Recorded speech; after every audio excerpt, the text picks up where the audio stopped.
Hey, Nelson George with another Follow the Sound. That building across the street from me is 647 Broadway. And on Valentine's Day 1970, a man who lived in that building named David Mancuso held a party called Love Saves the Day, which was inspired by LSD. That's why it's called Love Saves the Day, because LSD, he was someone who had been a dabbler in the philosophy of LSD is mind expanding. He was also a devotee of Buddhism and was very interested in the idea of spiritual elevation through music. He organized his party that day under three bardos, which are three sections that he took from his Buddhist readings. That was a journey of music.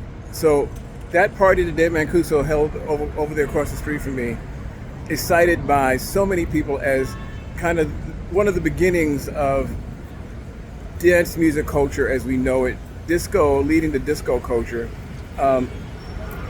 Mancuso's parties, which became known as the Loft, ultimately moved all over the place. Right now I'm in what's now called NoHo. He moved it down to Prince Street, where it was there for many, many years. Super influential. Everyone from Larry Levan was a big, big fan. T. Scott, some of the other pioneering and exploratory DJs of the 70s and especially the 80s were super influenced by David Mancuso. Not as well known as some other folks, but super influential. I mean, he would play a Chuck Mangione record. He would play a Pat Metheny record. MFSB, everyone played MFSB, but he's one of the first people to do it. House Party by Fred Wesley.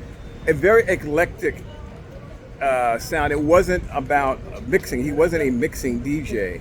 He played the records all the way through, but often he would put the DJ equipment in the center of the party so that people are dancing around him.